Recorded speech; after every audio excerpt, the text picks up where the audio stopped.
तीसरा आंग्ल मैसूर युद्ध कब शुरू हुआ? 1790 में। कब शुरू हुआ? 1790 में। कब तक चला? 1792 ईस्वी तक चला। शासक कौन था मैसूर का? टीपू सुल्तान। और इधर अंग्रेज गवर्नर कौन बन गया? Lord Cornwallis. ये जो युद्ध समाप्त हुआ था श्रीरंगपट्टनम की संधि के साथ समाप्त हुआ था, जिसमें टीपू सुल्तान की पराजय हुई थी। परिणाम में क्या लिखेंगे? टीपू सुल्तान की पराजय हुई थी। और जो पराजित होता है उसको बहुत सारी शर्तें माननी पड़ती है। तो अंग्रेजों ने शर्त रखा था कि आप हमें युद्ध के हार जाने के रूप में 3 करोड़ रुपया दीजिए। कितना रुपया? 3 करोड़ रुपया, जिसका 50% अभी का अभी जमा कीजिए और 50% इंस्टॉलमेंट में दीजिएगा। 50% इंस्टॉलमेंट में दीजिएगा। और जब तक आप इंस्टॉलमेंट पूरा नहीं करेंगे आपका दोनों बेटा मेरे बंधक में रहेगा। जब तक आप 1.5 करोड़ रुपया पूरा नहीं करेंगे शेष इंस्टॉलमेंट, तब तक आपका 2 बेटा बंधक में रहेगा, अंग्रेजों के कब्जा में रहेगा। ठीक है, तो रख लिया होगा। तो 1790 से 1792 में जब युद्ध खत्म हुआ 92 में, तो टीपू सुल्तान शांत हो गया। कितने दिन के लिए? 7-8 साल के लिए, 6 साल के लिए।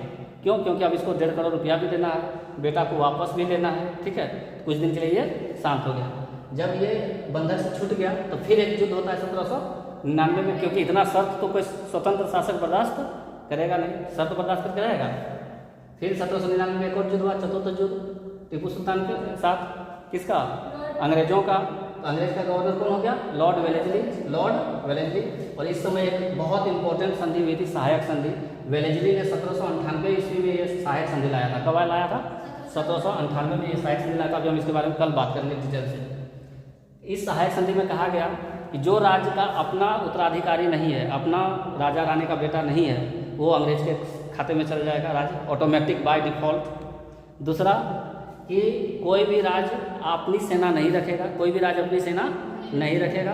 आपको अगर सैनिक सहायता की जरूरत पड़ेगी तो हम सहायता करेंगे, और उसके हर मतलब सहायता के लिए आप हमको कुछ पेमेंट कीजिएगा, ताकि हम अपना सेना का रख रखाव कर सकें। और इस सहायक संधि से बहुत सारे जो राज्य थे, छोटे छोटे राज्य, आज ऑटोमेटिक बाय डिफॉल्ट पहुँच गए किसके पास? अंग्रेजों के पास। जैसे झांसी की रानी का जो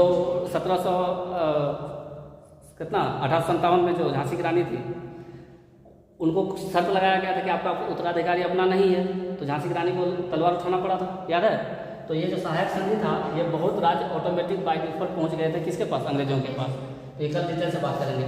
और जो ये चौथा हुआ आंग्ल मैसूर युद्ध 1799 ईस्वी में, इसका परिणाम क्या निकला? इसमें टीपू सुल्तान की भी मृत्यु हो गई। टीपू सुल्तान की भी मृत्यु हो गई। तो आंग्ल मैसूर युद्ध कितने हुए टोटल?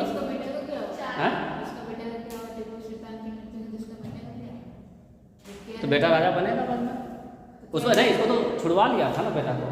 छुड़वा लेने के बाद हाँ, तब क्या इतना देखो, 1792 से 1799 लगभग 7 साल ये शांत हो गया था, ताकि 1.5 करोड़ रुपया उसका जो बकाया था वो